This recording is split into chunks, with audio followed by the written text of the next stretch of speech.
ગુલાબસિંહભાઈ એકદમ સરળ વ્યક્તિત્વના માણસ, બનાસકાંઠા જિલ્લામાં એકદમ આકરા થવાની સ્પર્ધા રાખી હોય તો હું ગેલીબેન બે એવોર્ડ લઈ આવીએ, પણ આ સ્પર્ધામાં ગુલાબસિંહભાઈ સંપૂર્ણ ફેલ જાય એવા સરળ વ્યક્તિત્વના માણસ છે.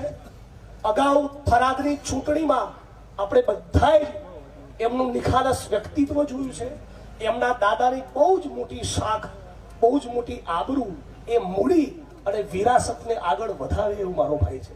અને એટલા માટે મેં ચૂંટણીનું ફોર્મ ભર્યું હોય અને તમે કેવો ઉત્સાહ બતાવો, તમે કેવી તાકાત લગાડો, એવી તાકાત જો લગાડશો અને 90% વોટ, એક વોટ આગો પાછો થયા વગર 90% વોટ એ પંજાના નિશાન ઉપર 13 તારીખે 1 નંબરના બટન ઉપર ગુલાબસિંહ રાજપૂત ઉપર પડશે તો મને લાગશે કે તમે મારી મહેનત અને મારા કામનું સન્માન કરો છો.